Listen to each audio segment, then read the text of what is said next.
Calling some cars just cars isn't quite right. They are engineering marvels and, in a sense, a philosophy in motion.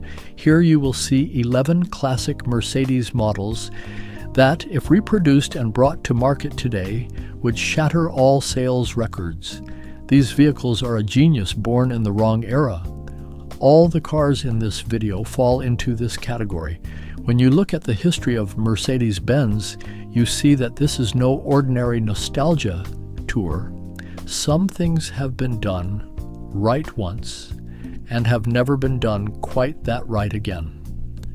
By the end of the video, you will see the cars that will make you say, "I wish one of these were produced and put on the market today so I could buy one." If you are a classic car or Mercedes enthusiast, you can support the channel by liking the video. To stay informed about the new videos I have prepared for you on the channel, you can subscribe and turn on notifications. If you're ready, let's begin. The first model is the Mercedes 600 Pullman 1963 model. In that era, dictators, heads of state, and rock stars loved and willingly drove this vehicle. The fact that these three groups all loved and drove the same car is more than enough to understand what that car is. Imagine a car exceeding 6 meters in length, hydraulically operated doors, windows, air conditioning, seat adjustments, and all of this was present in a car in 1963. Such a complex hydraulic architecture in automobile production was something almost impossible for that period. When you moved to the back seat, you noticed something. This car was built to protect you, not to transport you. There was no noise inside while driving on the road. There was no vibration. There was only a silent, heavy, inevitable movement. The smell of the leather was so strong that when you got out of the car in the evening, the scent still lingered in your jacket. If this car were put on the market today, it would go head-to-head with Rolls-Royce in the ultra-luxury segment. And who would win? I don't know that either, but the competition would be as close as it could possibly be. The reason is that the Mercedes 600 Pullman was more than a car. It was a negotiation tool. Deals were signed inside it, decisions were made, history was written, and this car wrote history. Cars that write history are never forgotten. They cannot be forgotten, because they are no longer merely vehicles of transportation. They are witnesses. Today, there is no luxury sedan capable of carrying this story. The second model is the Mercedes 300 SEL 6.3 1970 model. Two types of people bought this car. The first, those who wanted sports car performance in limousine comfort. The second, those who thought they weren't in the first group but actually were completely. The Mercedes 300 SEL 6.3, designed in 1970, carried within itself the lines of the luxury sedan 20 years ahead of its time. The engine of the Mercedes 300 SL had been placed inside a large sedan. So what was the result? It reached 0 to 100 in as little as 6.5 seconds. Mercedes engineering had achieved all of this in 1970. When the engine under the hood started, you felt something with no vibration but with a sound. A calm, low-frequency sound that didn't shout needlessly, but knew it could respond to anything when needed. This was exactly like powerful people. They don't shout, but everyone in the room feels when they walk in. Today, the BMW M5, Mercedes E63 AMG, and Audi RS6 are cars that know this formula, but all of these cars are known as the descendants of the Mercedes 300 SEL 6.3. Yet no one has ever brought that original car, the one that started this logic, to market. If such a day ever comes, every single unit produced would be sold. The third model is the Mercedes C111 1971. I talked about this car in my video titled 11 Classic Mercedes That Were Way Ahead of Their Time. I recommend you watch that video as well. After this video is finished, of course, It even hurts to ask why Mercedes never put this car into production. Rotary engine experiments, then 5-cylinder turbo diesel experiments, and then aerodynamic tests. The Mercedes C111 was not a car. It was a research laboratory on wheels. But when you looked at it from the outside, with its orange paint, its sharp angles, and its upward folding gullwing doors, the Mercedes C111 had brought the technology of 30 years later into 1971. When you sat down in the driver's seat, you felt your chest cavity tighten. In fact, this car was unsettling rather than reassuring, and that feeling was exactly what was intended. A race car keeps you alert precisely because it doesn't offer comfort. The reason this car was never produced was the fuel crisis of the era. That crisis pushed Mercedes toward practical decisions, and the C111 was not practical. It was radical. This is precisely where the injustice begins. Punishing the radical is history's most common mistake. If this car were put on the market today, it could stand side by side with any electric sports car. And the aesthetic debate, I believe the Mercedes C111 would win that. Absolutely. The fourth model is the Mercedes 300 S Cabriolet, 1954 model. Once you see this car, you think about it constantly. It appears somewhere every day, turning a corner, looking into a shop window, sometimes at the most unexpected moment. An open-top car, a long hood, those flowing metal lines. When Mercedes built this car, Europe's wealthiest people, its target audience, had loved it deeply in the 1950s. All of those names bought this car. The reason is that this car was a quiet statement of status. It didn't shout, it simply existed. When the top was down, the wind was low enough to touch your shoulders rather than your hair. It was that enveloping. The sun seemed to spread across the hood, and the metal was warming. From a distance, the car looked almost like it was trembling, like something alive. This feeling cannot be exchanged for anything else. No photograph, no video can make you live this feeling. It is experienced only in that seat, in that car. Today there is a growing Grand Tourer segment with open tops and refined design, and every year this segment continues to grow. If you priced this car correctly in today's market, it would sell out in 5 weeks. The reason is that what people truly want is exactly this feeling. Not power, not elegance, not speed, just that feeling. And feeling is the only thing that never goes out of fashion, regardless of the era. The fifth model is the Mercedes 300 SL Gullwing, 1954 model. Gullwing doors, 2 words but sufficient. When Mercedes brought this car to market in 1954, everyone who saw it laughed. Very little time passed and they all fell silent, and then they formed a line. Because the chassis was high and extremely rigid, there was not enough space for a conventional door hinge mechanism, and so the doors opening upward became a necessity. Mercedes engineers had taken a constraint and turned it into an icon. Turning a problem into your own signature is something only a genius can do. The moment you step inside, you can feel the cabin wrapping around you. You could feel the light being divided into thin strips by the glass dome above your head, and the coldness of the aluminum frame in the palm of your hand. The engine in this car went down in history as the world's first fuel-injected serial production gasoline engine. It did the same job as a carburetor, but the carburetor guessed.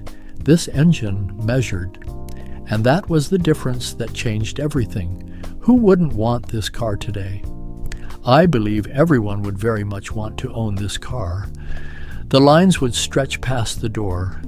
If Mercedes were to bring this car to market today with the same proportions and the same spirit, even at a very high price, its stock would be gone in 5 months. The reason is that this car is not a product, it is an argument, and refuting the argument is nearly impossible. The sixth model is the Mercedes 230 SL Pagoda, 1963 model.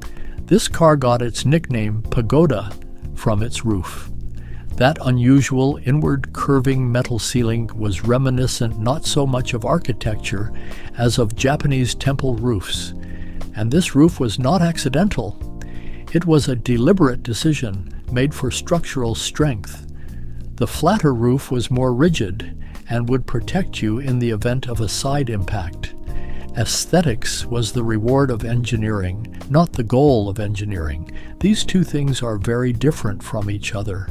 The reason is that when aesthetics is the goal, the result is decoration, but when aesthetics is the reward, the result is beauty. When you got into the Mercedes 230 SL Pagoda, it gave you the feeling of an everyday comfortable car, not the tension of a sports car. Like an old friend somehow, it maneuvered easily and had a wide field of vision. The sensation of the wind lightly touching your face as the roof opened was magnificent. This car was, in every sense, a work of art you could actually use. Today, the closest thing to this concept is the Porsche 911 Targa, but it cannot even compete with the Pagoda's aesthetics. If this car were brought to market, artists, architects, designers, and photographers would choose it. And this audience is the one with the highest purchasing power and the most loyalty. The seventh model is the Mercedes 450 SEL 6.9 1979 model. Even the name sounds like a manifesto. 6.9. Air suspension, hydraulic self-leveling, a 286 horsepower V8 engine. All of these things had been fitted into a sedan during a period when technology was limited, in 1979. When you entered corners, the car gripped the road, but it didn't give you the feeling of gripping. You only felt the flatness. Instead of the road curving, it seemed to level out specifically for you. The secret of this magic is hidden in Mercedes engineering. The air suspension could independently measure the load on each wheel and adjust it in real time. Today, everyone calls this adaptive suspension. This car handled so well for its time that test drivers were genuinely astonished during evasive maneuvers. Then they sat down and tried to work out a few questions in their minds. How is this possible? Very simple. It is always possible with the right engineering, when there is sufficient courage.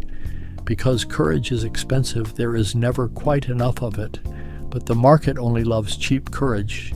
Despite this, the Mercedes 450 SEL 6.9 was brought to market, and that is why it is remembered. Today, a similar formula is sold as the Mercedes S-Class AMG, and there is a waiting list in every country in the world. If this car were shown as if produced today, with that era's design and that sense of weight, it would sell very quickly, that is certain. The eighth model is the Mercedes 560 SEC 1989 model, a large two-door coupe, one of the last true representatives of this class. When you looked at the Mercedes 560 SEC, you noticed that this car wasn't trying to prove anything to anyone. It simply stood there, low, long, wide.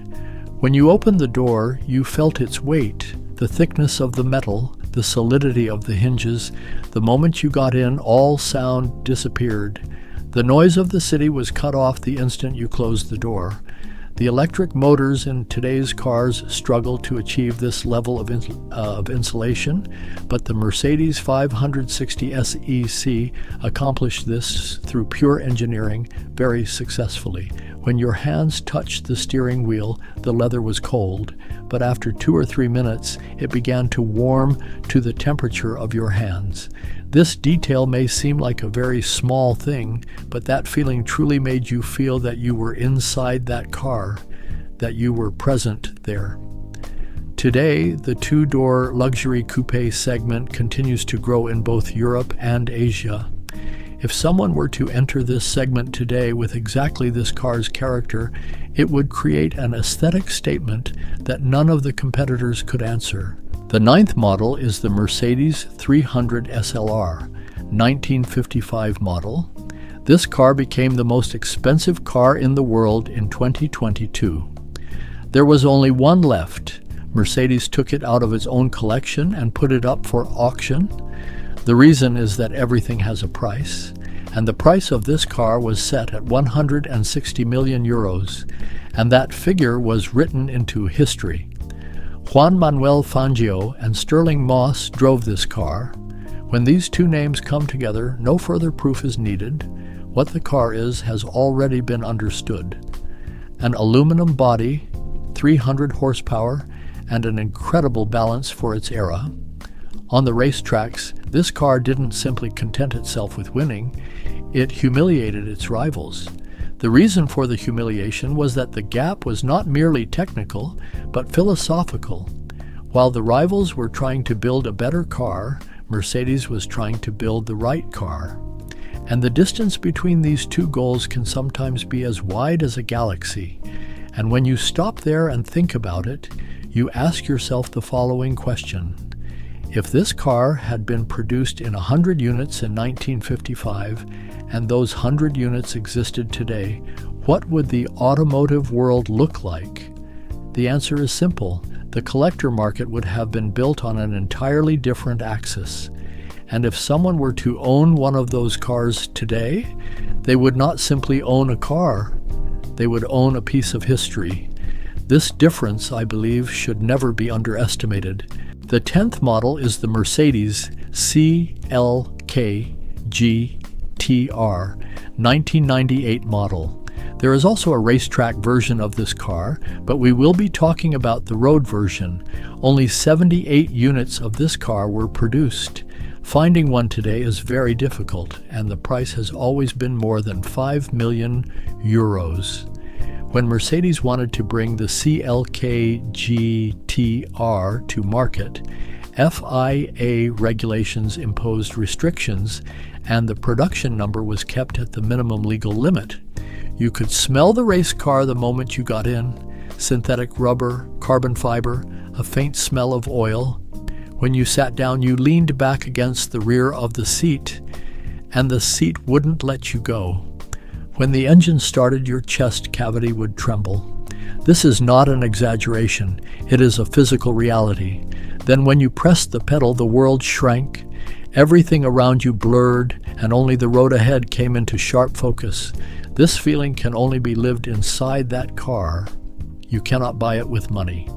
If this car were produced today with modern materials and modern safety technology, and if the numbers were kept limited, it would sell out within days, and its value would double within a few years. Because scarcity, as time passes, is what invents value. The 11th is the Mercedes 500e 1991 model. They produced this car at the Porsche factory. Knowing this is important because it explains why it was taken so seriously. Nearly every car was assembled almost by hand. Between two cars on the assembly line, there was a pause of several hours each day. The reason is that the workers needed time to move from one car to the next. And this time turned into a difference.